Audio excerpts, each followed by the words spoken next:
Desde el Centro de Noticias de Caracol Televisión en Bogotá, esto es Noticias Caracol, edición del mediodía.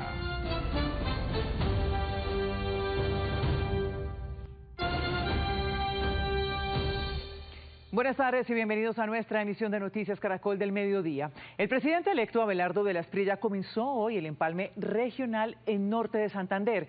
En Cúcuta se reunió con autoridades locales y líderes de la región para conocer los principales problemas que requieren atención urgente. Ana Milena, además, justo cuando de la Espriella está en la frontera con Venezuela, se conoció el nombre de quien será su canciller. Se trata de Omar Bula Escobar. Este anuncio lo ampliaremos en minutos, pero antes vamos a Cúcuta con Richard Quiñones. ¿Cuáles son las principales conclusiones de este encuentro? Richard, buenas tardes.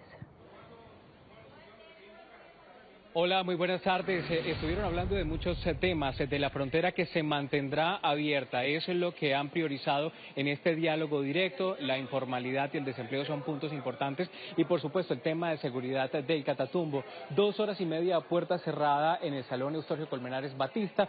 Realizó un recorrido hasta llegar al Salón Argelino Durán Quintero, en donde se reunió con la prensa. No hubo espacio para preguntas, pero el mandatario electo de los colombianos señaló que priorizará toda la atención específicamente hacia los departamentos como este, norte de Santander, donde hay muchas problemáticas que manifestó les colocaría la lupa.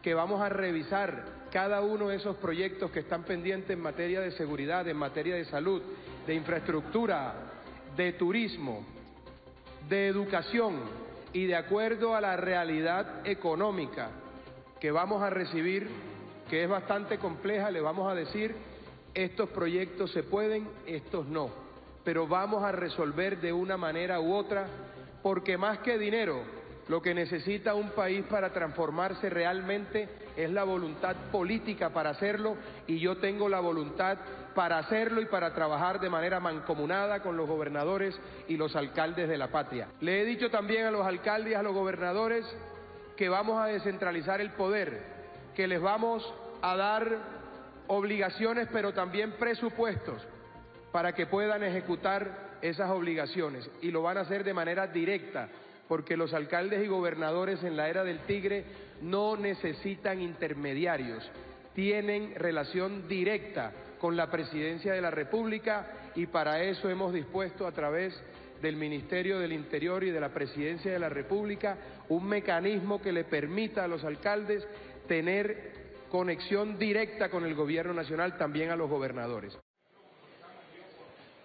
El presidente llegó acompañado con 4 de los ministros designados, entre ellos está el general Retiro Mora, el ministro de Defensa, que asumirá el próximo mes, y hay que señalar que en medio de esto hizo un anuncio muy importante, sobre todo con relación al tema de Catatumbo y la seguridad y lo que ha sucedido en materia de orden público. Le dio un ultimátum a los cabecillas del ELN y las disidencias del Frente 33 de las FARC. Aprovecho los micrófonos de todos los medios que nos acompañan aquí para declarar a alias Alfred del Frente Guerra Nororiental del ELN y alias Andrei del Frente 33 de la FARC objetivo militar del gobierno del Tigre. Tienen un mes para entregarse, de lo contrario vamos a ir por ustedes y les vamos a dejar caer todo el peso de la ley y del Estado de Derecho. Ahora lo que diferentes sectores esperan es que se materialicen todas esas promesas que se realizaron en esas 2 horas y media de trabajo. Los diferentes sectores, incluyendo la academia, no solamente los comerciales, tienen algunas peticiones directas para el mandatario de los colombianos que asumirá el siguiente mes. Lo importante es que nuestra frontera permita seguir llevando todas las mercancías que por nuestra frontera cruzan hacia el hermano país de Venezuela. En esta coyuntura que está viendo Venezuela, por nuestra frontera han pasado muchas de las donaciones que han llegado a las ciudades afectadas. Y lo más importante, que el puente internacional Tienditas pueda tener por fin una báscula, ya que al no estar la báscula en este puente internacional se generan extra costos aduaneros y logísticos, porque los tractocamiones deben hacer desplazamientos hacia otros lugares, generando congestiones y incrementando los valores en los procesos de exportación y de importación. Que la seguridad es primordial para nuestro territorio. Garantizando la seguridad llegarán las inversiones de los privados. Al llegar las inversiones de los privados, nuestro territorio se va a dinamizar desde el punto de vista económico. Decirle también que mantener la frontera abierta es un compromiso para con nosotros los habitantes de zona de frontera. Mantenerla abierta permite que se dinamice la frontera más importante de América y la puerta de entrada a nuestro país. 1. Seguridad. Nuestro mayor enemigo ha sido y será la falta de señal en las vías nacionales. 2. Infraestructura. Tenemos más de 6 puentes militares sin diseños previos de ejecución como tal para solucionarlos. 3. Bloqueos virtuales con el RNS, una infraestructura deficiente que no nos puede ni siquiera abordar 24 horas del día, como son la cadena de suministro del país, como los bloqueos de las vías, las cuales una sola persona nos ha bloqueado todo el comercio internacional y el nacional de distribución a nivel del país. Una de sus promesas de campaña ha sido recuperar el control territorial y golpear las estructuras de los grupos armados. En ese contexto, le pregunto, si usted tuviera conocimiento cierto de que en un campamento hay presencia de menores de edad, ¿ordenaría un bombardeo contra ese objetivo? Miren, y es que también la tasa de desempleo que supera el 12% y la tasa de informalidad que alcanza el 60% en la capital norte santandereana fueron los temas de conversación en este encuentro. Incluso el Bus Colombia estuvo en el mes de febrero realizando un recorrido en esa zona limítrofe en donde detalló parte de esta problemática. De eso se habló y eso es lo que viene sucediendo en esta zona de frontera con Venezuela. Al cierre del 2025, el área metropolitana de Cúcuta se mantuvo entre las ciudades con los indicadores laborales más críticos del país. La informalidad alcanzó el 63,6% y el desempleo llegó al 11,1%. En la práctica, 6 de cada 10 trabajadores laboran sin contrato formal ni seguridad social, según el Observatorio Económico de la Cámara de Comercio, una realidad que sigue marcando el reto estructural del empleo en la región fronteriza. Preocupación que es latente en todos los empresarios y comerciantes de la ciudad, porque lo que pretendemos obviamente cuando tenemos una empresa es generar empleo formal, que la gente viva tranquila, que tenga calidad de vida. Pero pues obviamente cuando se presentan estos aumentos desproporcionados de salarios, las empresas no tienen la estructura básica para poder soportar estos gastos operativos y se requiere obviamente hacer un descuento en sus nóminas. Por eso pues ha habido también por parte de muchos empresarios y comerciantes el acabar puestos de trabajo. El comercio informal está ganando terreno en todas las zonas de la ciudad. Se necesitan empresas que generen más dividendos, más entradas, y también aquí se vive mucho de lo que es el turismo venezolano y tal vez por problemas que hay en Venezuela es muy poco el venezolano que está bajando, entonces el comercio está muy decaído. El impacto en la canasta familiar también es uno de los mayores desafíos. Creo que lo que es la transacción del cliente ha disminuido en promedio un 7%. Los clientes siguen siendo lo mismo pero consumen menos. Estamos viendo dinámicas comerciales en productos que han hecho que la inflación pues decrezca, como es en el tema de cárnicos, como en el tema de huevos y productos que no vienen generando crecimiento sin importar que haya subido un valor el salario mínimo, no hay dinámica de crecimiento en esos productos. La región fronteriza sigue sin generar el suficiente empleo formal para cubrir la demanda laboral. Las dificultades económicas y la presión migratoria continúan afectando el mercado del trabajo, manteniendo la informalidad como uno de los principales problemas de Norte de Santander en este inicio de febrero del 2026. El ministro del Interior designado, Rodrigo Lara, también en su visita a esa zona de frontera, acompañado con los otros 3 ministros designados, señaló que la prioridad será el tema de la informalidad, el desempleo, pero aparte de eso tendrá un contacto directo con el gobernador de Norte de Santander y con algunos alcaldes. Esto manifestó sobre las propuestas que ha entregado directamente el presidente electo. Se hizo un diagnóstico departamental y un diagnóstico por subregiones del departamento. Y allí pudimos detectar las prioridades, los temas que están trabados y el presidente se va a dedicar a desbloquearlos. Y de acuerdo con la necesidad fiscal o la situación fiscal del país se van a priorizar. Catatumbo. Priorización de los 11 municipios del Catatumbo. Yo como ministro del Interior soy el responsable de crear un sistema de gestión territorial. Voy a coordinar todas las entidades del Estado y a coordinar con Ministerio de Defensa porque va a haber una ofensiva militar en contra de las organizaciones delincuenciales. Van a existir muchas inversiones en departamentos como Norte de Santander y van a ir en contra de la corrupción. Eso es lo que dijo el presidente Abelardo de la Espriella y paralelo a eso manifestó que no dejará que el departamento de Norte de Santander esté por fuera de los departamentos más priorizados del país. Varios anuncios importantes en ese empalme regional, Richard, gracias. Y Colombia ya tiene nuevo canciller, se trata del diplomático Omar Bula Escobar, a quien el presidente electo Abelardo de la Espriella designó para manejar los hilos de la diplomacia en su gobierno. Luis Eduardo Maldonado, ¿quién es el nuevo canciller? ¿Qué detalles se conocen? Se trata de un colombiano quizá el que más sabe del manejo diplomático. Ha estado en esta tarea en diversos países durante 20 años y ha ejercido tareas en Ecuador, Brasil, Panamá, Sudán, Italia, Egipto, Irak, Etiopía, Senegal y Roma. Es un escritor, es profesor universitario, políglota y ha sido reconocido por la ONU como uno de los geopolíticos más influyentes del mundo. Su anuncio lo hizo el presidente electo en sus redes sociales.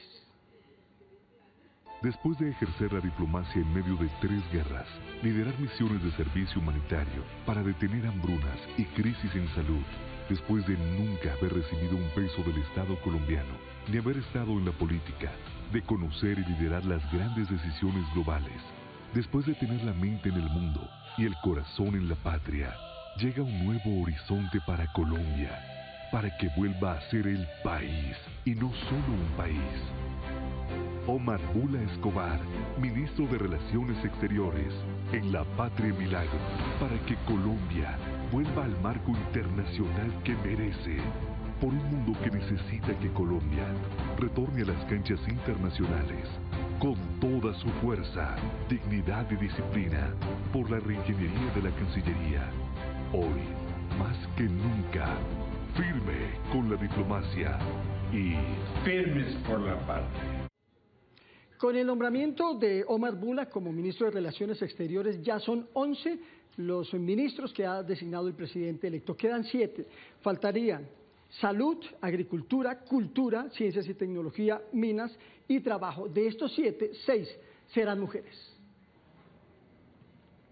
Sigue consolidándose ese gabinete ministerial del nuevo gobierno, Luis Eduardo, pues Iván Cancino será el próximo ministro de Justicia. El abogado habló con Noticias Caracol sobre los retos que asumirá al frente de esa cartera. Rocío Franco, ¿cuáles son?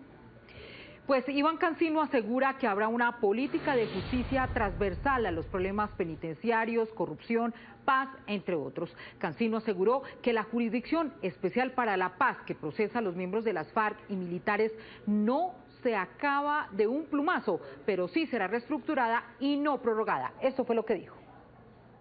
Obviamente que sí hay que hacer una gran reestructuración económica, de espacios, de énfasis que nosotros recomendaremos dentro de nuestras competencias, sin meternos obviamente con hechos en su independencia judicial.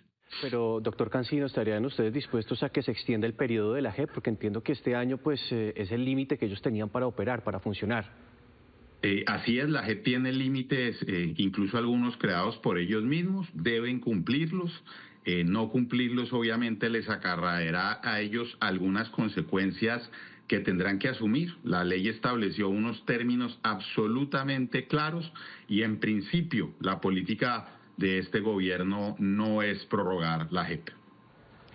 Otro tema será el del proyecto de ley de sometimiento, que será uno de los proyectos que de inmediato será radicado ante el Congreso de la República.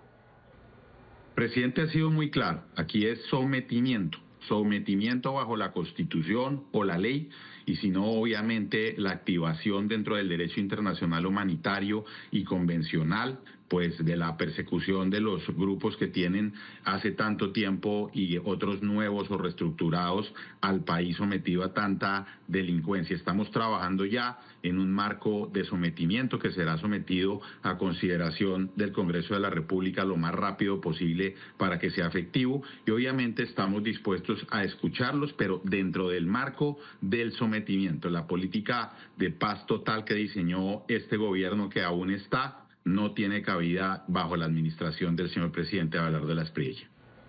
Aseguró que habrá reforma a la justicia y que esta será consensuada con los actores de toda la justicia. Y sobre el empalme dijo que no hay interlocución con esa cartera, pero que de todas formas se está recaudando la información para tomar determinaciones.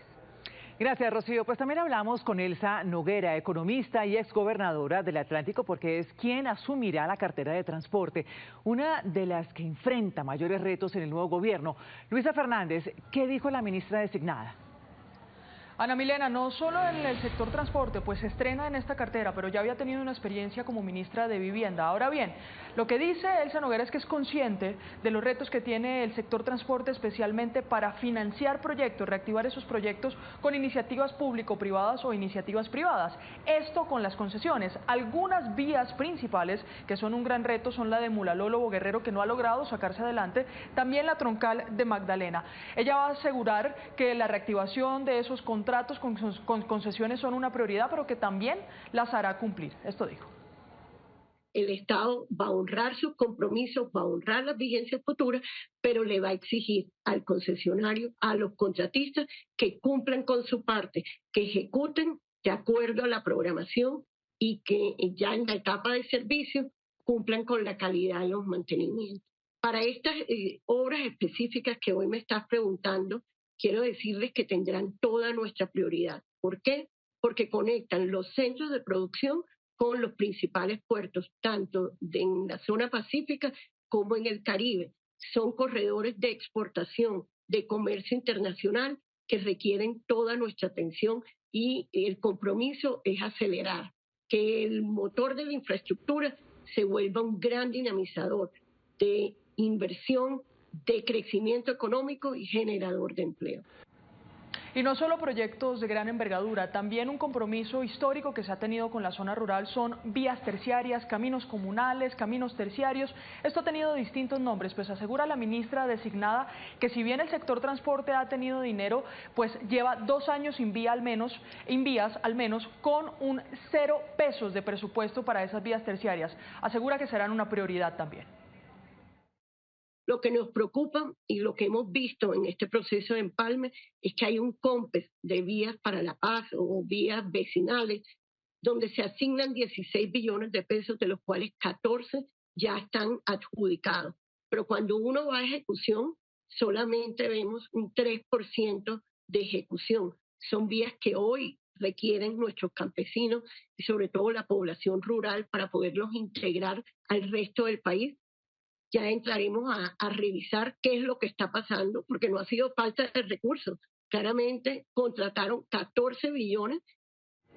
Durante años, la cofinanciación del gobierno con autoridades locales de grandes proyectos, solo por mencionar algunos, como el Metro del 80 en Medellín, las líneas de metro de Bogotá y el tren de cercanías que no se ha podido materializar en Cali o en el Valle del Cauca, pues son también una prioridad para este nuevo gobierno, al menos para la jefe de esta cartera, Elsa Noguera, que asumirá desde el 7 de agosto. Y es una cofinanciación y revisar esos proyectos de ciudad para desarrollar el transporte masivo.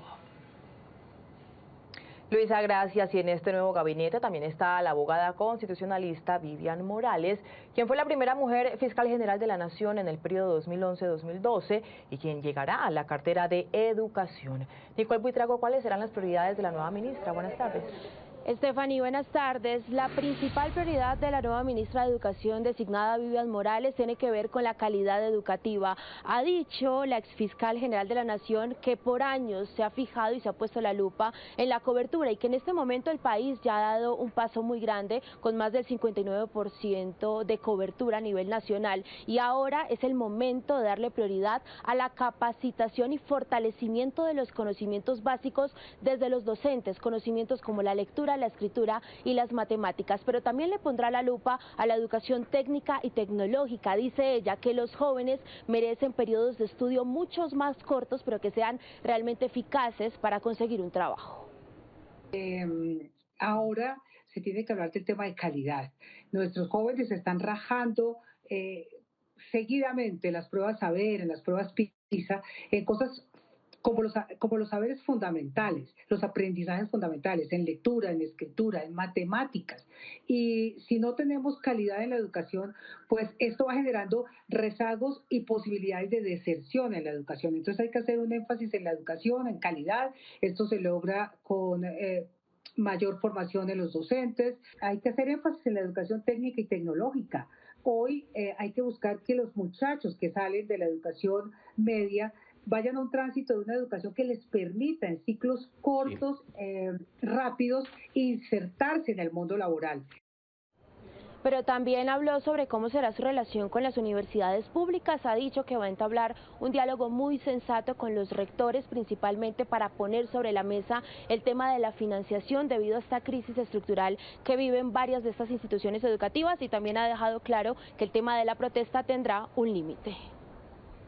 Las universidades no son repúblicas independientes ni están por fuera del Estado colombiano. Allí no pueden ser ni propagarse los delitos, el tráfico de estupefacientes y todas estas actividades delictivas que no pueden tener lugar en una universidad ni pública ni privada. El presidente Abelardo de la Espriella ha sido claro en que recuperará el orden y que la protesta tiene que tener el límite del respeto. El eje de la conversación y del trabajo con las universidades será el respeto de su autonomía. La autonomía educativa, la autonomía universitaria tiene que respetarse. Pero también tuvo una conversación con Mañanas Blue de Blue Radio y habló sobre cómo va a ser el pénsul de los colegios y las especulaciones frente a su perfil como ministra, pues ha dejado claro que no va a cambiar el pénsul de las instituciones en educación básica y media, que se acogerá a la Constitución y a la ley, y que precisamente ni su convicción ni su fe van a interceder en su función. No es porque yo sea cristiana o no lo sea, porque es que la educación en los últimos 20 años ha cambiado mucho y tiene muchos desafíos por delante, pero jamás se podrá hacer por medidas morales. Hay mesas técnicas, entran los maestros, entran los padres de familia, los colegios privados, los colegios públicos. Yo le diría, como decía Albert Camus en un ensayo precioso sobre reflexiones de la democracia, que el verdadero demócrata es modesto, porque sabe que digamos no se las sabe todas y que tiene necesidad de consultar y de completar lo que sabe con el conocimiento de los otros. Sí. Esa es mi posición. Vale.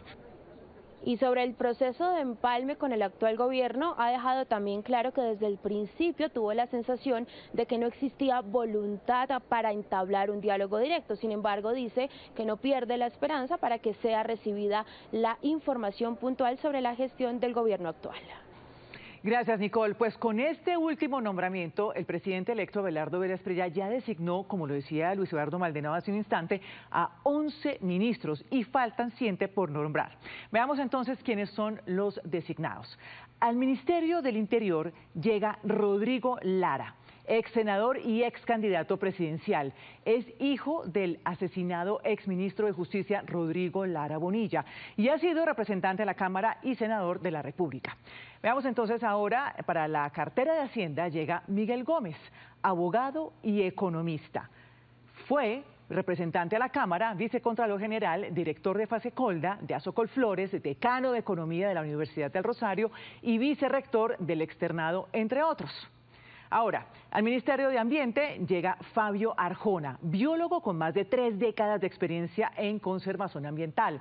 Ha trabajado en proyectos de protección de la biodiversidad y desarrollo sostenible en América Latina.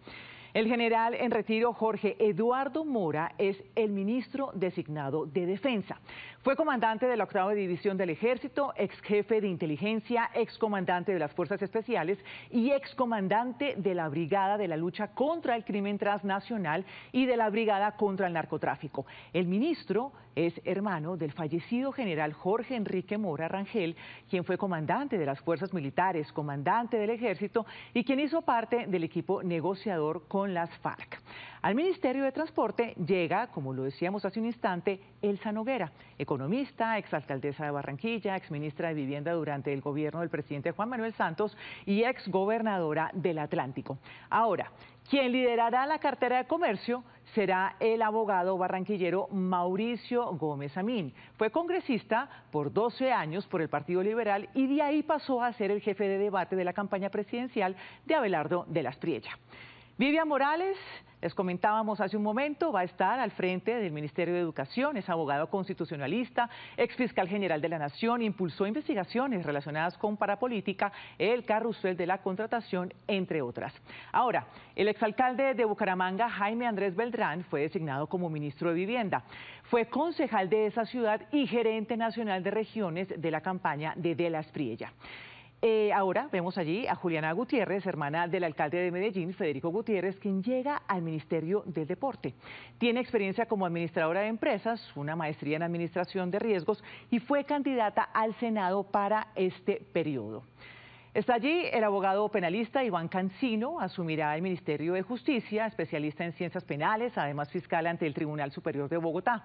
Acompañó al presidente electo a lo largo de su campaña presidencial. Y finalizamos con el más reciente designado, es la Cancillería. Se trata de Omar Bula Escobar, es profesor universitario con más de 20 años de experiencia al servicio de la diplomacia internacional en cerca de 10 países y trabajó en las Naciones Unidas, donde participó en misiones humanitarias y reconstrucción institucional en diferentes regiones del mundo. Así va el gabinete hasta ahora.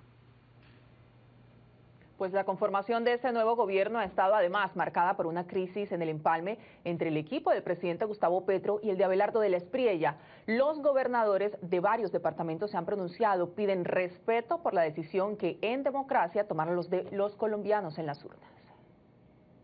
Convoco a gobernadores, alcaldes, concejales y diputados con sus respectivas entidades de representación a que no guarden silencio ante la delicada situación de tratar de imponer narrativas que desconocen los resultados electorales y el triunfo del presidente Abelardo de la Espriella. Dar espacio con silencios cómplices o actitudes complacientes es desconocer el orden constitucional y abrir la puerta a dictaduras caudillistas que desconocen el pronunciamiento de los jueces y de la autoridad electoral. Debemos hacer lo constitucionalmente correcto en esta situación. Defender la legalidad y la democracia es imperioso en este momento histórico para el país. Quiero exigirle al gobierno nacional en cabeza del presidente Gustavo Petro que brinde las garantías y las condiciones legales y constitucionales necesarias para que el empalme con el entrante gobierno liderado por el presidente electo Abelardo de la Espriella pueda realizarse en el marco de la ley y de las normas, claro está. El deber del actual presidente de la República es proteger la institucionalidad y los procesos democráticos y en ese sentido el gobierno nacional debe ser garante de un empalme serio y de un empalme transparente que responda a los intereses de todos los colombianos. Así, solicito de manera respetuosa pero vehemente que el presidente Petro salvaguarde y proteja los intereses de la nación y que vele por el orden y la constitucionalidad. Mientras este es el llamado de los gobernadores, en rueda de prensa, Iván Cepeda, ex candidato presidencial y hoy senador por el Estatuto de la Oposición, explicó por qué se declara en desobediencia civil. Además, calificó al nuevo gobierno como un gobierno paramilitar. Hoy estamos ante un nuevo intento de reeditar esas viejas prácticas de la extrema derecha que atentan contra la vida, la democracia y los derechos del pueblo colombiano. Las primeras decisiones que anuncia adoptará el señor Abelardo de la Espriella, en particular aquellas relacionadas con el denominado control del orden público, nos obligan a hacer una advertencia que no puede ser ignorada. Tras conocer anuncios sobre los primeros decretos que él expedirá, hemos llegado a una conclusión grave. Colombia comienza a tener la configuración de un gobierno paramilitar. Y mientras el ex candidato Iván Cepeda hizo estas declaraciones, el Procurador General y la Defensora del Pueblo hicieron un llamado a respetar la democracia.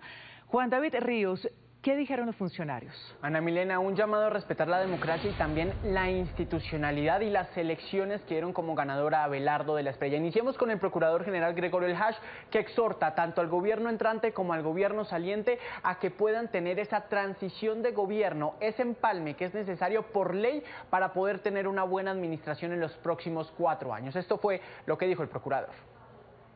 La transición democrática debe realizarse en completa paz y armonía, por respeto a nuestras instituciones y a cada ciudadano y ciudadana que depositaron en las urnas su fe en la democracia.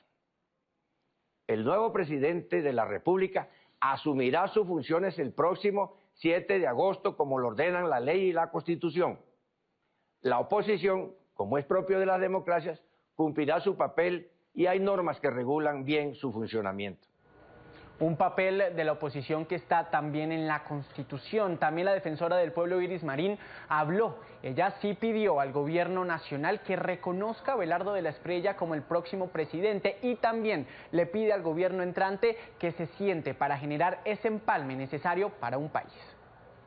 Reiteramos la obligación del gobierno actual y de los sectores políticos que lo han apoyado de respetar los resultados electorales y ejercer los canales constitucionales que le habilitan a declararse en oposición política del nuevo gobierno. Hacemos un llamado al gobierno saliente y al gobierno entrante y a quienes ejercen liderazgos políticos para que restablezcan las condiciones necesarias para adelantar una transición institucional respetuosa y orientada al interés general. Colombia necesita que en este momento se conduzca todo con responsabilidad, respeto mutuo y compromiso con el país. Ese es el llamado de las instituciones a proteger la democracia y, por supuesto, la Constitución. Gracias por seguir con nosotros. Continuamos con las noticias. Alias Bendito Menor, uno de los señalados criminales más buscados en el país, se paseó en moto por las calles de Riohacha durante una caravana. César Chaparro, ¿qué fue lo que pasó y qué dicen las autoridades sobre esto? Así es, buenas tardes. El video que ustedes van a ver a continuación, dicen las autoridades, fue grabado por los cómplices de alias Bendito Menor tras el triunfo de la selección Colombia frente a Ghana días antes, la semana pasada. Dicen las autoridades que alias Bendito Menor es señalado jefe de las autodefensas conquistadoras de la Sierra y se ve acompañado de por lo menos 20 personas que también se movilizan en moto. Las autoridades aseguran que el hombre que es grabado conduciendo la moto, acompañado al parecer de su pareja sentimental por las calles de Riohacha, es alias Bendito Menor tras ser identificado por los tatuajes que llevan sus brazos. Este hecho fue catalogado por algunos expertos como una burla a las autoridades, una burla a la justicia. Bendito Menor desde hace varios meses viene publicando a través de sus redes sociales, dicen las autoridades, pues videos con armas largas, armas cortas y con lujos, incluso con dinero. También, al parecer, videos grabados en La Guajira. Las autoridades, por alias Bendito Menor, ofrecen una recompensa de hasta 1.000 millones de pesos.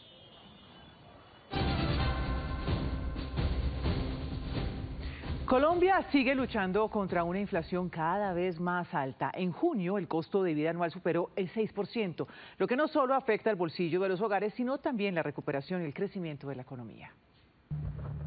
Las razones de la nueva subida en la inflación son variadas y una de ellas tiene que ver con las alzas en los alimentos provocadas por factores climáticos que reducen la oferta, pero a esto se suma el mayor costo de los arriendos y de la educación.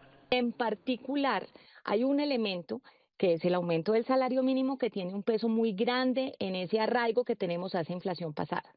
Y esto nos genera que, sobre todo en ciertos elementos del gasto, sea difícil bajar la inflación.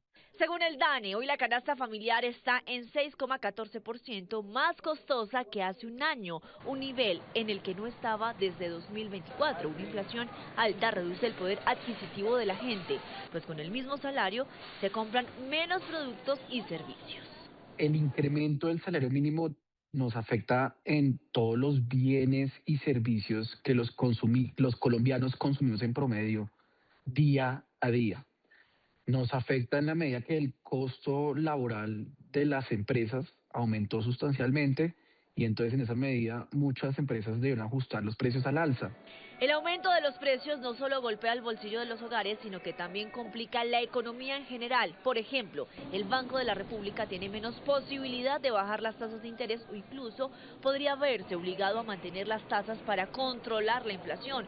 Cuando las tasas permanecen elevadas, el crédito para vivienda, vehículos o consumo son más costosos y hacen que las familias gasten menos, las empresas inviertan menos y así los precios tienden a bajar. Las tasas de interés o el remedio que le aplica el Banco de la República a la inflación es de esos remedios que se demora uno en ver los resultados.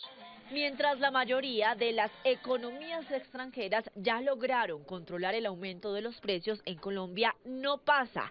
Con ese nivel del 6,14% de inflación, Colombia es el segundo país de la OCDE con la inflación más alta después de Turquía. Uno de los sectores más golpeados por la inflación es el de los restaurantes. Los alimentos están cada vez más caros, lo que se ve reflejado en el precio del popular corrientazo, que difícilmente baja de 16.000 pesos. Hicimos un recorrido y esto encontramos. Este corrientazo que consumimos millones de colombianos todos los días refleja lo que está pasando con la inflación, es decir, los crecientes precios de la canasta familiar. En este restaurante en Bogotá, Alejandro diariamente tiene que hacer las cuentas de los costos de los alimentos que usa para los menús.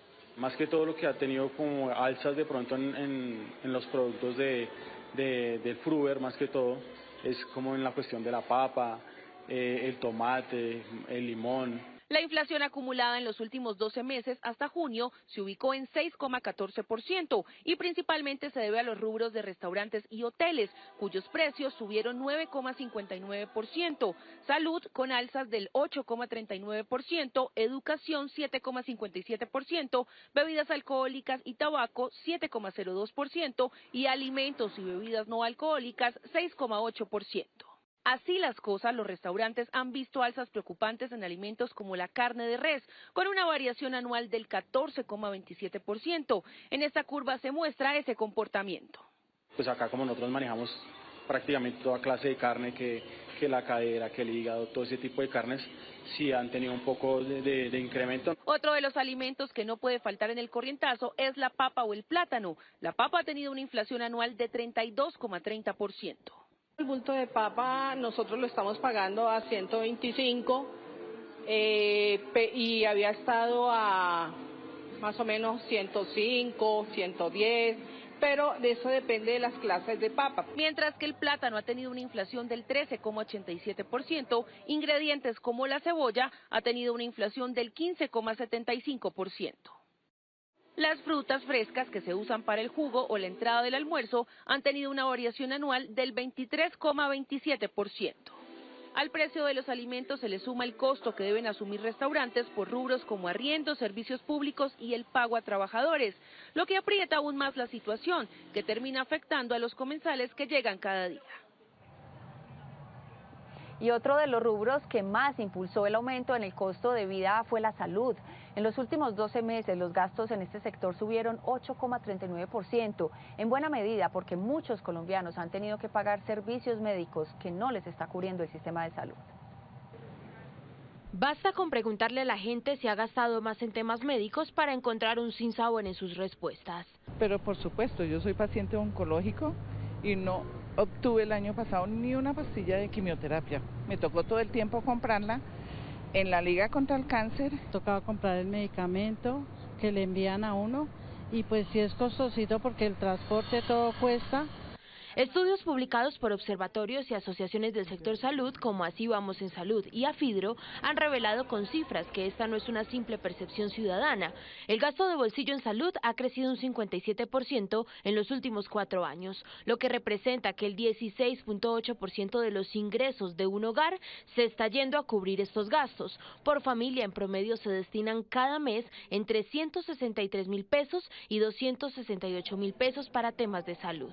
Entre menor sea su condición socioeconómica, mayor es el gasto de bolsillo en el que están incurriendo proporcionalmente con su ingreso. Entonces eso está afectando a las poblaciones más vulnerables. Basados en el estudio de calidad de vida del DANE, el sector alerta que las deficiencias en el acceso a servicios de salud y la crisis financiera están golpeando la estructura de gasto en los hogares, porque tienen que sacar más presupuesto para citas médicas por particular, compra de medicamentos y pagos directos. Para para controlar mis enfermedades, me ha tocado comprar la medicina.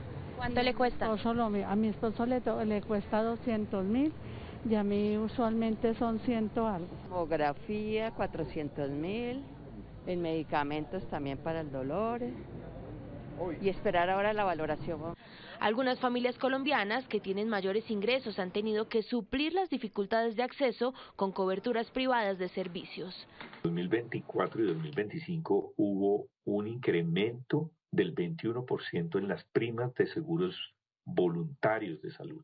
Y entiéndase por planes voluntarios de salud, medicina prepagada, pólizas de seguros o pólizas de hospitalización y cirugía. Cada vez más hogares financian directamente su atención médica ante fallas del sistema, una señal crítica del debilitamiento en la cobertura efectiva para más de 50 millones de colombianos. Teniendo en cuenta que lo que más subió en junio fueron los alimentos, fuimos a una de las principales plazas de mercado del país. Daisy Nivia, usted se encuentra en Corabastos, en Bogotá. ¿Cómo están los precios de la canasta familiar hoy?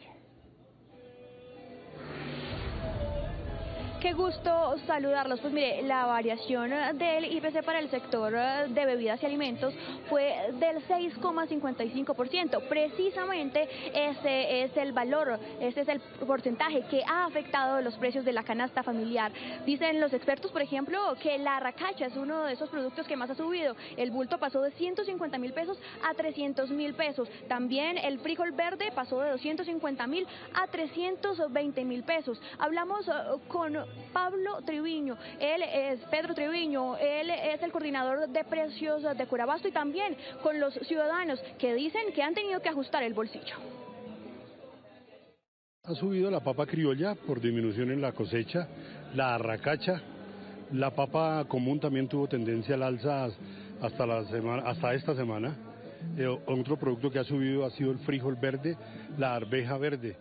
Ha bajado el precio de la mazorca, ha bajado el precio de la papa común, inclusive la semana pasada estaba a 110, 115 la pardapastusa, hoy está a 100.000 pesos. El plátano hartón, hay una cantidad de plátano hartón super cosecha, está desde 35 a 40.000 pesos la canastilla. También es buena la oferta de tomate de guiso, el chonto. Puesto que tengo para mercar, traje de 250.000 pesos. ¿Te ha alcanzado? Sí, ya es un promedio que trae uno y sí me ha alcanzado. ¿Durante todo el año ha mantenido esos 250.000 pesos o se le ha incrementado o ha bajado? Se ha incrementado un poquito, pues antes ya digamos 200, ahorita es 250. De solo verdura puede ser 150, bueno, de sola verdura. ¿Eso le alcanza para todo el mes? Promedio más o menos, sí. ¿Para cuántas personas? Para 3. ¿Y a eso le suma el tema de la carnecita? Eso ya es aparte, el arroz y la carne es aparte. Sí, se ha incrementado lo que es la carne, más que todo, lo que es salchichas, jamón, cosas, queso también ha subido un poquito más.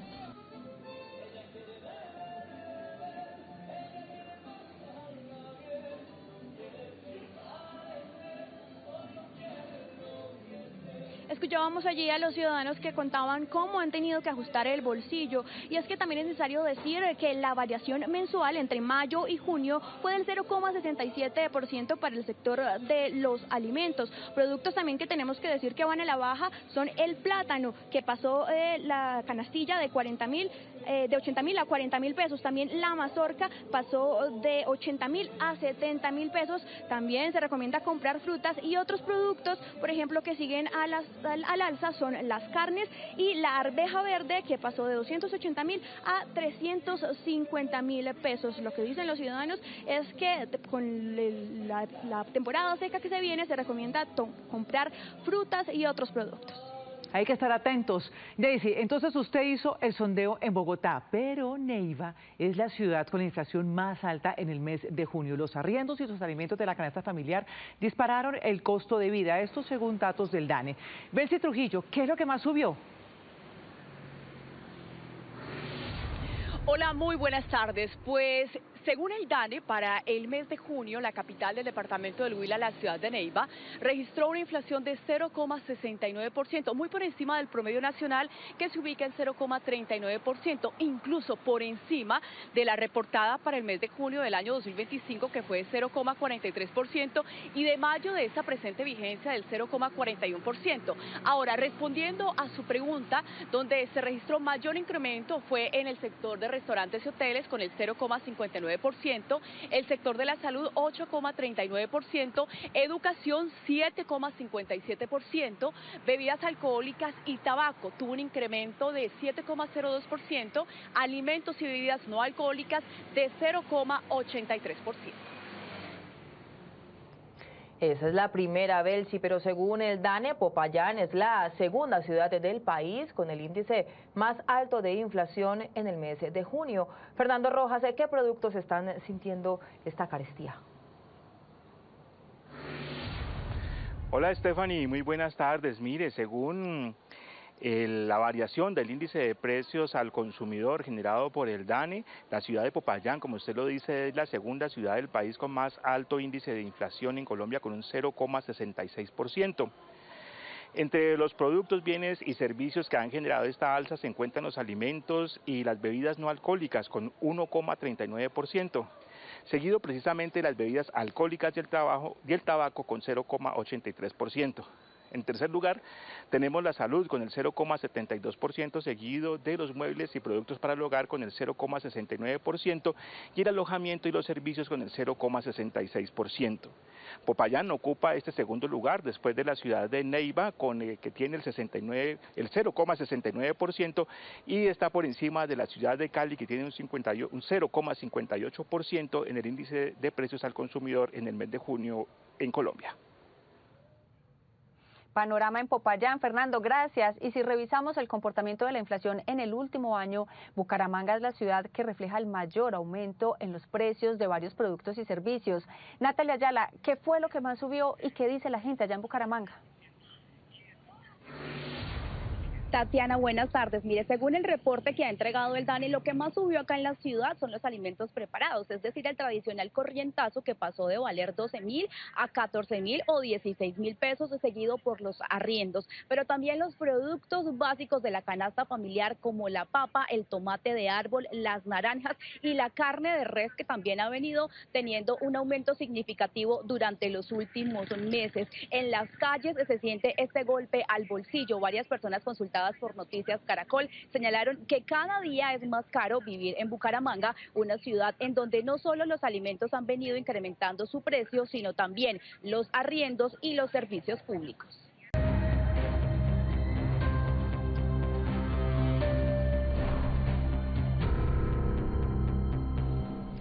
En Venezuela, miles de voluntarios siguen desplegados en las labores de rescate. Mientras unos continúan la búsqueda de víctimas, otros trabajan para devolverles una sonrisa, especialmente a los niños que enfrentan las secuelas de una tragedia sin precedentes. Saúl Noriega, usted nos cuenta de qué se trata. Adelante. Sí, muy buenas tardes. 3-1 acá en Venezuela. Parece mentira que estamos a punto de cumplir 14 días, 2 semanas. A las 6:05 de la tarde de hoy miércoles se va a cumplir estas 2 semanas de una tragedia sin precedentes en el país y que hasta ahora ha dejado la cifra oficial de 3.685, 16.740 heridos y hay que decir, el número de rescatados no se ha movido. Las probabilidades de encontrar a personas con vida cada vez son más minúsculas y obviamente los familiares poco a poco van perdiendo las esperanzas. Acá en Caracas se intenta retomar la normalidad, por llamarlo de alguna manera, la vuelta al empleo de alguna manera. Incluso algunos vecinos acá en la zona donde estamos, en la zona de los Palos Grandes, ya inician las labores de refacción. Y estamos hablando además de miles de voluntarios que están en terreno. Y hay otros que se hacen llamar además voluntarios por la sonrisa, rescatistas de la sonrisa en momentos donde mucha gente lo pasa mal, sobre todo también los jóvenes y los niños que están viviendo muchos en refugios en medio de una tragedia, repetimos, sin precedente. Aparece la historia de estos voluntarios. Se dice que la sonrisa de un niño es la sonrisa más genuina del alma y rescatarla es la tarea de un grupo de voluntarios que, al igual que otros miles, salieron a ayudar luego de los fatídicos terremotos. Rescatarle una sonrisa a un chamo es permitirle volver a ser niño. En ese momento que el niño ríe, se le pasa el switch, momentáneo indudablemente, ¿no? Pero le permite volver a jugar. En un refugio improvisado, en el centro de Caracas, llegó Jorge Parra, un payaso argentino que dice ser venezolano de corazón, con más de 25 años en el país. Ha intentado por todos estos días hacer reír, aunque confiesa quebrarse por la dura realidad. Eran muchos niños amputados, me pegó fuerte y ahí sí me quebré un poco. No neguemos la posibilidad de llorar, no neguemos la tristeza. La tristeza es una amiga de la alegría, ¿ok? La ayuda a recuperarse. Refugios de Caracas y La Guaira han sido sus escenarios, en los que llega con una maleta llena de herramientas para reír, alcanzando incluso a compañeros y voluntarios que están afectados por la tragedia. Un compañero de los que fue ayer, que fue una imprudencia mía, a lo mejor decirle, mira, no sabía, ¿sabes? Le digo, mira, vamos a bajar La Guaira, necesitamos un músico, dale. Y el papá murió. Después le dije, no, pana, me dijo, no, vos si supieras lo bien que me hizo hacer esto. Todos vienen del mundo del espectáculo, productores de grandes eventos, donde los aplausos eran la gran recompensa. Hoy una carita sonriente lo es. Llegamos a un centro y preguntándole a los chamos, uno de lo más natural me dice, bueno, yo estoy aquí esperando que aparezcan mis papás, porque dicen que están bajo tierra, pero yo no sé, yo sigo esperando, pero bajo su inocencia, y para uno es como un cohetazo en el corazón. Ya alcanzan unos 300 niños atendidos en la última semana, e indirectamente a otra gran cantidad de adultos que de momento sonríen, pero no olvidan. Siguen en una circunstancia mental muy difícil, que ningún niño lo merece, y este espacio ahorita para ellos, de hecho, yo como adulta me desconecto un poco de mi realidad actual. Mientras la realidad obligue, estos voluntarios cambiarán grandes escenarios con telones por refugios con carpas, intentando llevar alegría en los momentos que puedan. Es el trabajo que están haciendo distintos voluntarios en refugios y campamentos, al igual que otros profesionales de la belleza. Estamos hablando de unos 20 que han visitado precisamente como una manera de brindarle bienestar a los afectados que están en estos refugios improvisados. Parecen necesidades menores tras una tragedia. Cortarse el pelo, arreglarse las uñas, recibir un buen baño capilar. Pero para un grupo de estilistas voluntarios es la manera de servir desde su trabajo. Como todos comenzamos queriendo ayudar y empecé a recolectar transferencias que nos hacían para recolectar fondos para comprar insumos para poder llevar a refugios y hospitales. Y en lo progresivo me di cuenta de que cada vez que visitábamos a un hospital o a un refugio ya las necesidades iban cambiando. Eso es para mí lo que significa esta bella labor, desde barbería, desde peinado, desde tratamientos capilares, manicuristas, todos sumamos un poquito y en conjunto hacemos este labor tan lindo en realidad, pues. Unas 20 personas tomaron la iniciativa de visitar campamentos para ofrecer sus servicios de belleza a los damnificados por los terremotos. Parece tonto, pero no es tonto, porque esto trae paz, trae tranquilidad. El hecho, se ve como que sin sentido, pero el hecho de que alguien te lave el cabello, te dé atención, eso relaja y libera estrés. En medio de las labores de ayuda en hospitales, los estilistas voluntarios que ayudaban a llevar implementos médicos vieron a madres con sus hijos en brazos, llenos de tierra, de arena, lo que los motivó aún más a transmitir el bienestar que dan en su salón de belleza, pero ahora en los campamentos de refugiados. Es la solidaridad de los venezolanos, reflejado en estos voluntarios, y algo que se llevaron los rescatistas internacionales y que decían se llevaban en el corazón, cómo el hermano venezolano ayudaba al otro, sobre todo en momentos complicados de esta tragedia, que recuerden, les decía, ya cumplimos 2 semanas a las 6:05 de la tarde del día de hoy. Vuelvo con ustedes. 2 de la tarde, 7 minutos. En otras noticias del mundo, Estados Unidos e Irán nuevamente están en guerra. Los ataques de las últimas horas y las declaraciones del presidente Donald Trump desde la cumbre de la OTAN en Turquía confirman que el cese al fuego llegó a su fin.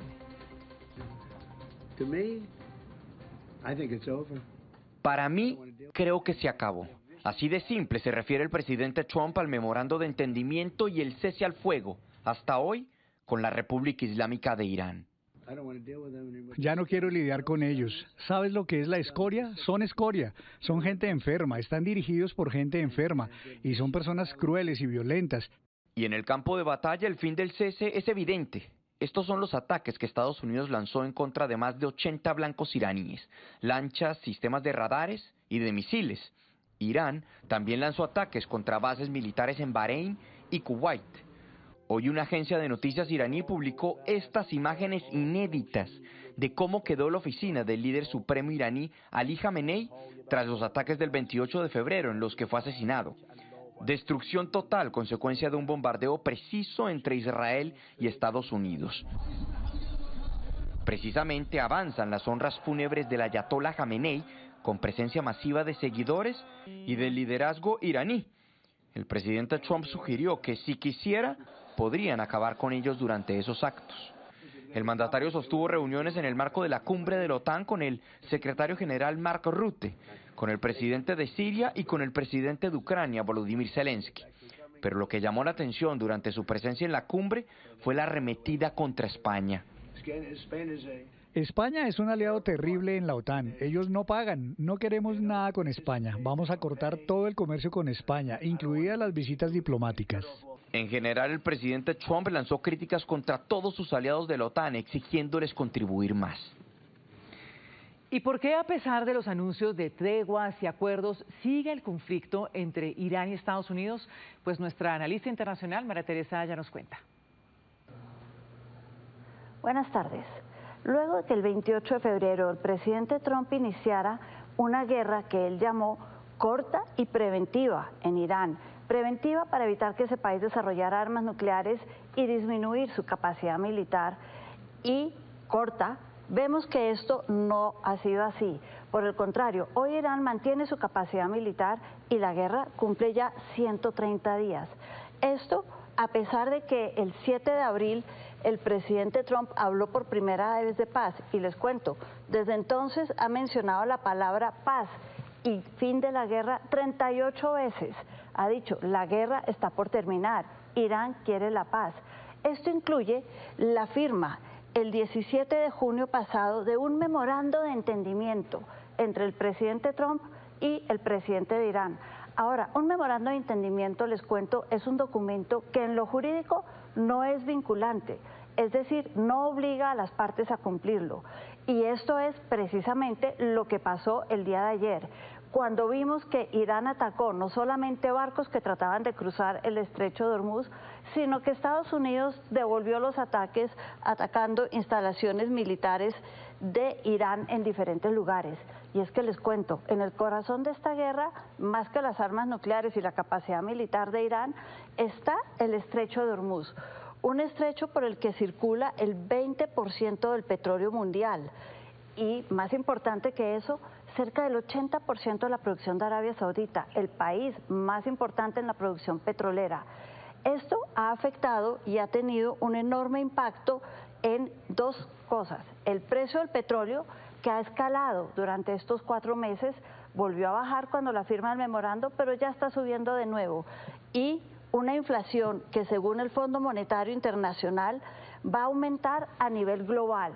Y es que el alto precio del petróleo afecta no solo el gas, la situación energética, sino también la cadena de productos en el comercio global. Esto es un alto impacto. Y es que aquí dos cosas, termino con contarles. Para que se dé la paz, Trump ha dicho que quiere que el estrecho de Hormuz sea de libre navegación y volvamos a lo que había antes de febrero. Pero Irán descubrió un poder muy importante en el control de este estrecho que no está dispuesto a entregar. La Corte Constitucional estableció que las mascotas podrán movilizarse por las áreas comunes de los conjuntos residenciales sin ninguna restricción. Sin embargo, aclaró la responsabilidad de los tenedores de los animales. Gina tiene 2 Shih Tzu y un Yorkie. 3 veces al día los saca al parque para que hagan sus necesidades fisiológicas.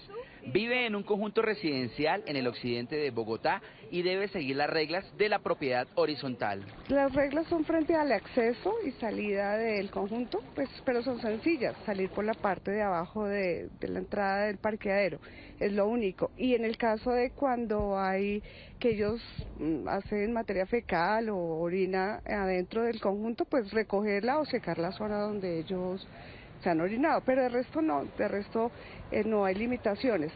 Doña Luz Marina también debe cumplir con un reglamento en su conjunto.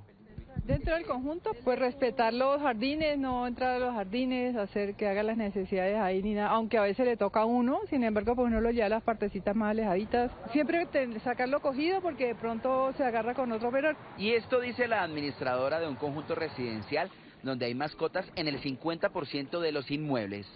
El compromiso de los propietarios con sus mascotas es sacarlos con su correa, su traída y tener su bolsita en la mano, estar pendientes de ellos. Precisamente la sentencia T-199 de 2026, la Corte Constitucional establece que los conjuntos residenciales no pueden restringir la movilidad de las mascotas en las áreas comunes. Revisamos que los reglamentos de propiedad horizontal tienen algunos límites constitucionales porque no se le puede prohibir el tránsito y la permanencia a los animales domésticos o a las mascotas de esas zonas comunes. Ellos pueden transitar libremente. Sin embargo, la presidenta de la Corte aclara que los tenedores de mascotas deben cumplir las normas establecidas en cada conjunto. ¿Las restricciones con qué tienen que ver? Pues simplemente con que los propietarios se hagan cargo de las necesidades que tengan las mascotas, de, por supuesto, conservar las normas mínimas del acceso a la propiedad horizontal, pero esto ya es un tema, como digo, de responsabilidad de cada uno de los propietarios. De esta manera se busca garantizar una sana convivencia en las copropiedades. La empresa de acueducto de Bogotá anunció que a partir de este mes de julio el servicio aumentará su valor. El incremento lo dispone una resolución de la Comisión Reguladora de Agua Potable que expone un nuevo cálculo de la tarifa de este servicio que deberá aplicarse en todo el país.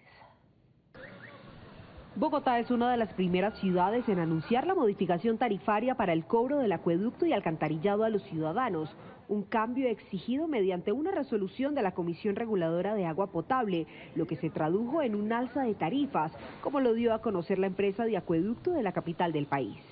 Y esto a lo que nos lleva es que aproximadamente el valor de la factura mensual, en el caso de acueducto en la ciudad de Bogotá, va a aumentar de acueducto alcantarillado en la ciudad de Bogotá va a aumentar cerca del 6,7%, en el municipio de Soacha cerca del 2,2%, estos son unos 4.900 pesos en la factura mensual y en la factura en Soacha cerca de unos 1.180 pesos. Y de la misma manera pues en los diferentes municipios donde tenemos prestación directa. Una noticia que para algunos capitalinos no es buena. Aseguran que el cobro ya es alto y se suma a los demás cobros por servicios públicos. Me parece terrible, de por sí ya son muy altas y nos ha tocado ahorrar porque tengo un recibo de 500.000 pesos bimensual. Y aparte de todo, un tema que no se ha tocado, el aseo, ahora nos llega mensual y mucho más alto. Entonces pues me parece terrible. Deberían hacer algo para no subir más las tarifas del agua, ya son exageradamente altas. Este nuevo marco tarifario debe ser aplicado por los grandes prestadores de servicios públicos del país y se estima que impacte a al menos 30 millones de usuarios en las diferentes ciudades. Ahora que estamos hablando todos de fútbol, a propósito del Mundial, es una buena oportunidad para hablar de un fenómeno muy frecuente, el del futbolista o deportista de fin de semana. Doctora Fernanda, buenas tardes. Buenas tardes. Miren, hacer ejercicio siempre traerá beneficios. sin embargo, concentrar todo el esfuerzo en un solo día, en un solo partido, una vez a la semana, cuando el resto de días de lunes a viernes han sido sedentarios, pues también expone el cuerpo a un estrés agudo y por lo tanto aumentan los riesgos, en especial de tipo osteomuscular. Las lesiones se incrementan hasta en un 55%. Entonces la idea es jugar el partido cada 8 días, pero también tener pequeñas dosis de actividad durante la semana para acondicionar muy bien la parte muscular y cardiovascular. El fútbol no solo se juega en las grandes canchas, para muchos sucede sin falta en la cancha del barrio todos los domingos. Pero cuidado, porque ser deportista solo de fin de semana trae riesgos. Si yo solo lo hago en un día y es muy intenso, especialmente si soy hombre de más de 35 años y tengo alguno de los factores de riesgo, pues puedo tener algún tema cardiovascular por un lado, que es la prioridad en hacer todo el esfuerzo de prevenir, y por otro lado más riesgo de lesiones. Y aunque la Organización Mundial de la Salud recomienda realizar 150 minutos de actividad física semanales, estos no pueden ser en un solo día en un partido de fútbol. La intensidad que se trabaja en los partidos de fútbol pues es una intensidad alta o vigorosa, y la recomendación de los 150 minutos es una actividad moderada o mucho más controlada, donde hay menos riesgo de todos estos eventos. Pero si yo distribuyo de intensidad moderada en la semana más mi partido de fútbol, pues ya voy a tener una mejor compensación de esos riesgos. Así que esos 150 minutos mejor repartirlos en actividad física de 30 minutos 5 veces a la semana. Por otro lado, el famoso tercer tiempo, que cierra el encuentro deportivo con el consumo de bebidas alcohólicas, también puede aumentar los riesgos. El consumo de alcohol pues no es el hidratante de preferencia que uno debería utilizar en la recuperación. Adicionalmente siempre se debe optar por alguna proteína combinada con un carbohidrato después de entrenar. De manera ocasional pues esto no va a tener como mayor implicación, pero de manera regular, especialmente el consumo de alcohol, pues sí empieza a tener más inflamación y efectos a nivel cardiovascular también. Además de repartir el tiempo del ejercicio, cuide la hidratación y la alimentación. También programe una evaluación médica preventiva, aún más si tiene factores de riesgo. Es muy importante caracterizar a los hombres de más de 35 años con algún tema de la tensión arterial, el azúcar, el colesterol, tabaquismo, son como los factores de riesgo principales. Y a nivel ya del riesgo de lesiones es la fuerza. Se ha identificado que el déficit o el no hacer fuerza de manera regular es uno de los mayores factores de riesgo para tener alguna lesión de rodilla, de tobillo, que son muy frecuentes en el fútbol. No se trata de dejar de jugar los fines de semana, sino de complementar esa actividad con entrenamientos tanto de fuerza como cardiovasculares durante toda la semana. Y bueno, esto aplica no solo para el fútbol, también por ejemplo para los que solo corren los sábados o domingos. Por eso les comparto una frase que creo que resume muy bien la recomendación para estos deportistas de fin de semana. No es jugar para entrenar, sino entrenar para jugar y para jugar bien, por supuesto, sin riesgos. Feliz tarde. 3 de la tarde, 22 minutos. Gracias por estar conectados con nosotros. Andrés Camilo Cotrina Vidal fue reportado como desaparecido en Bogotá. Su familia pide a las autoridades activar de manera urgente los mecanismos de búsqueda. Es estudiante de Ciencias Políticas de la Universidad San Buenaventura en Bogotá. Andrés Camilo Cotrina Vidal tiene 27 años y desde su nacimiento presenta una parálisis cerebral leve. Dice su familia que salió de la casa en el barrio San Cipriano en la localidad de Suba el pasado 6 de julio. La última comunicación la tuvo con su mamá. Fue que le contestó que que estaba bien, que ya iba para la casa, que seguía departiendo con su amiga. Y desde allí es donde perdemos totalmente rastro y registro de él porque su celular está apagado. Piden a las autoridades activar su búsqueda inmediata.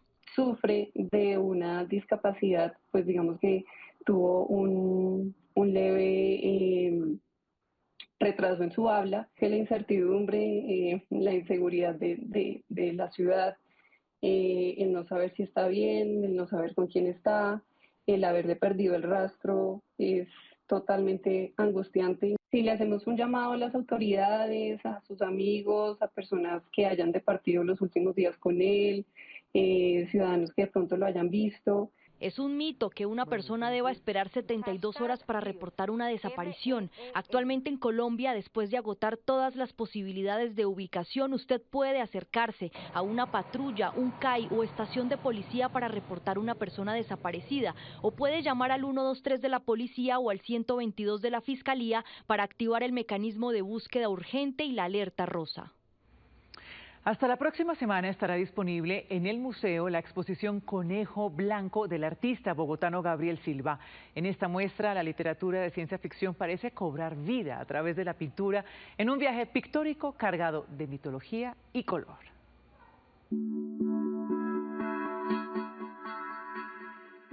Paisajes utópicos, criaturas híbridas con la naturaleza y un enjambre de relatos fantásticos construyen el universo pictórico de Gabriel Silva.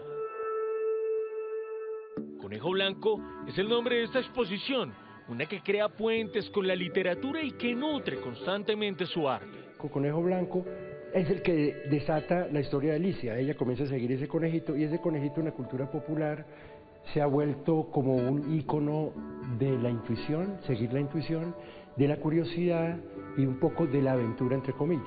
Yo sigo el Conejo Blanco, yo voy siguiendo el Conejo Blanco, que para mí es como la intuición. En los mundos de Silva, la exuberancia está representada en múltiples formas de vida, un llamado desde lo artístico que habla de cómo habitamos la tierra y de qué forma coexistimos en un entorno compartido.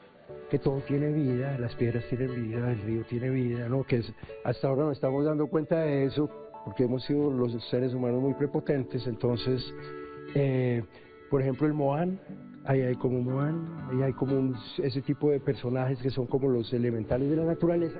Durante décadas, Silva ha afinado su pincel para la elaboración de estas múltiples realidades, imágenes en constante evolución, juegan con la vista del espectador y nos invita a rever. Hasta el sábado 18 de julio estará disponible esta exposición en el museo.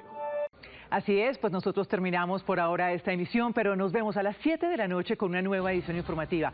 Si quieres seguir los hechos del día, ya lo saben, se pueden conectar a partir de este momento a la señal digital de Noticias Caracol en nuestras plataformas digitales. En el canal Caracol ya viene Tormenta de Pasiones. Esto es Noticias Caracol, primero la gente. Chao, feliz tarde.